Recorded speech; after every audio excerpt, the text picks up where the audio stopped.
Hey guys, my name is Sydney Wong from VenturX, and the one question that we get more often than anyone else is how do we convince investors to get funding? And so this is a very interesting question because all businesses are so different, and we work with very specific investors who are looking for very specific things. So we do work with early stage investors, so they're really the first big round. So there are a few things to keep in mind that would help you be more prepared. So the first thing is to make sure you have traction. So it's not nowadays, it's not just I have a great idea and I want money to start my idea. It's really I have a really good business going and I need money to scale it or to grow it. And that is really a good thing to be able to show. So showing traction means everything from I have letters of intent, I have purchase orders, I have promises to buy, I have a Kickstarter, kind of, details and history that already got money or is starting to generate money, is starting to generate all of these things. I'm getting a bank loan, I'm getting inventory. So the more information that you have that's included in things like a business plan or in things like a pitch deck and things like that, you don't have to have those exactly, but you do have to have as much of it as possible to make them feel comforted that it's a real business. So traction is super important. The other part of having traction is conversion. So that's actually one of our VenturX metrics. So how well you are converting your customers into buying or purchasing or using or all of these things. So conversion comes with very many different things because what they're really looking for is cost of customer acquisition, which is your cost of converting someone into a customer. And if you don't have that, you do need to have that kind of proof, such as your letters of intent, such as the number of people that signed up, such as the number of people on your email list that are within your target market.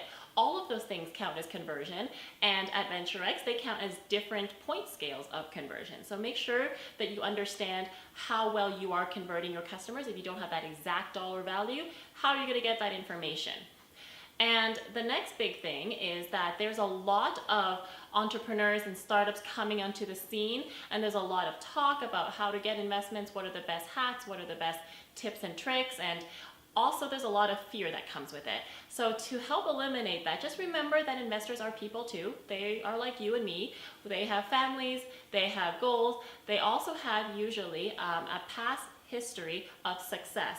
So not just see them as they are sources of funding, but also see them as they are strategic partners that could really help me. They are sources of knowledge because they are people who have walked my path before. So seeing them as people and not judging them as, banks of unquestionable, unmasked kind of humans, that is really important to the way that you're going to be approaching them, because it's not really just a business transaction as much as it is a human transaction and interaction as well.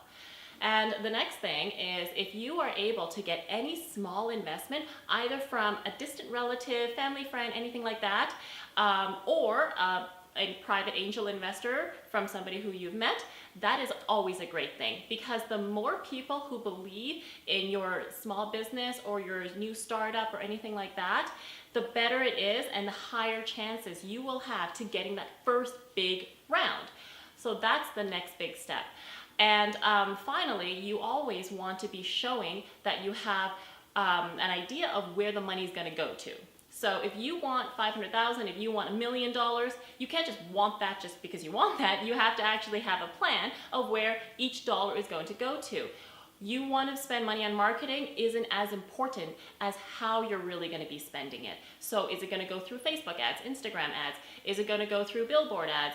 Are you going to be hiring people for salary? How much of the salary is going to be? Is it going to be outsourced? Is it going to be in-house?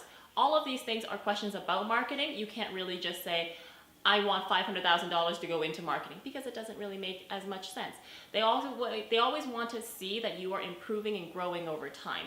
So the last big piece of advice is to be your most authentic self.